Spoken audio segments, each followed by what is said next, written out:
4 لوگ دنیا میں ایسے ہو چکے ہیں جنہیں اللہ تبارک و تعالیٰ نے پوری دنیا میں اقتدار دیا، ایک وقت میں پوری دنیا کا ایک ہی بادشاہ۔ 2 مسلمان تھے، 2 کافر۔ مسلمانوں میں حضرت سلیمان علیہ السلام اور جناب ذوالقرنین علیہ السلام، اور کافروں میں بخت نصر اور نمرود۔ یہ 2 لوگ ہیں جنہیں اللہ نے پوری دنیا میں اقتدار دیا، اور پھر اس کے بعد آنے والے وقت میں اللہ تعالیٰ امام مہدی کو سارا اقتدار عطا فرمائے پوری دنیا کا۔ حضرت ذوالقرنین کے بارے میں 2 روایات ہیں، ایک تو یہ ہے کہ وہ نبی تھے اور ایک یہ ہے کہ نہیں وہ ولی تھے، لیکن مجھے حضرت مولا علی شیر خدا رضی اللہ تعالیٰ عنہ کا قول ملا ہے جس میں آپ نے فرمایا کہ نہیں وہ نبی نہیں تھے، تو اس لیے میرا نظریہ یہی ہے کہ وہ اللہ کے ایک نیک بندے تھے۔ اللہ نے انہیں پوری زمین میں اقتدار دیا۔ وہ ایک مہم پہ نکلے، ان کا ارادہ بنا کہ میں ذرا دنیا کا چکر لگاؤں، تو انہوں نے سفر شروع کیا کہ میں دیکھوں ذرا سورج غروب کہاں ہوتا ہے۔ تو فرماتے میں پہنچا، بڑا گیا، لیکن میں اس مقام تک پہنچ گیا جہاں سورج غروب ہوتا ہے، تو پھر میں نے دیکھا کہ ایک سیاہ کنواں ہے جس کے اندر جا کے وہ چھپ گیا ہے، لیکن رب کریم کی اس حقیقت تک میں پہنچ سکا نہیں۔ پھر آپ فرماتے ہیں کہ میں آگے نکلا تو مجھے ایک قوم کے بارے میں بتلایا گیا جو بڑی خونخوار قوم تھی، بڑی خونخوار، اس کو یاجوج اور ماجوج کہا جاتا ہے۔ یہ قوم اتنی خونخوار تھی کہ یہ درندوں کو بھی کھا جایا کرتی تھی، اتنے لمبے چوڑے ان کے قد تھے، اتنے زیادہ طاقتور تھے کہ سانپ اور بچھو بھی کھا جاتے تھے۔ یہ نکلا کرتے تھے سبزے کے دنوں میں تو ساری کھیتیاں اجاڑ جاتے تھے، ہر چیز تباہ کر جاتے تھے، حتیٰ کہ انسانوں تک کو کھا جاتے تھے۔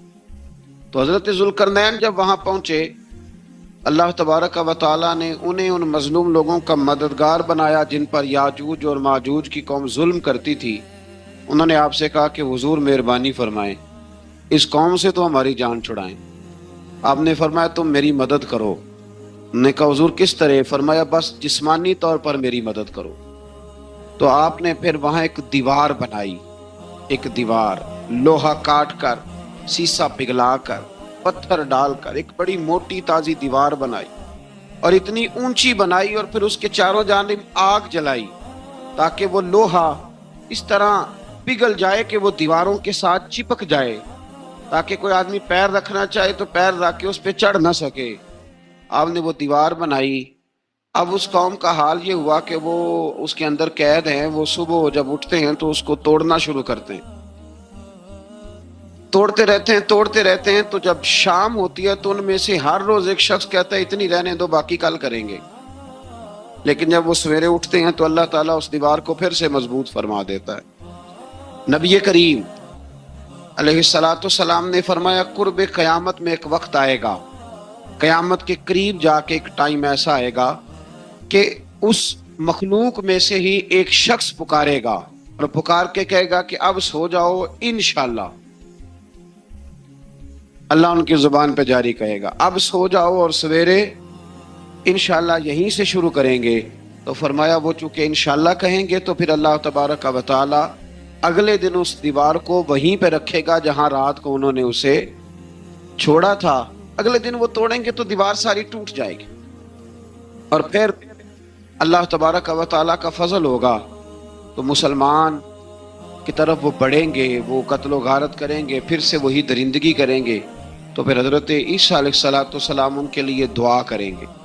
تو دعا کا یہ حال ہوگا کہ ان کے وجود پر کچھ ایسی چیزیں برآمد ہوں گی جن کی وجہ سے وہ مر جائیں گے، ختم کر دیے جائیں گے، قیامت کے قریب جا کے وہ دوبارہ آئیں گے۔ اس کے بعد پھر اللہ تبارک و تعالیٰ نے سورہ کہف کی آخری آیات میں 7 سمندر اور ان جیسے اور بھی آ جائیں، فرمایا 7 سمندر ہوں اور ان جیسے اور بھی آ جائیں اور مل کر وہ روشنائی بن جائیں تو میرے رب کے کلمات ختم ہونے سے پہلے سمندر ختم ہو جائیں گے۔ اور آخری آیت میں اللہ تعالیٰ نے فرمایا کہ رسول صلی اللہ تعالی علیہ وسلم آپ کہہ دیجئے کہ میں تمہاری طرح ہی ایک بشر ہوں، انا بشر مثلکم، میں بھی تمہاری طرح ایک۔ اب مثلکم کا بہت سارے لوگوں نے ترجمہ اپنی طرح کا کر لیا ہے، حالانکہ حضور صلی اللہ تعالی علیہ وسلم نے فرمایا کہ بشر ہونے میں تمہاری طرح ہوں۔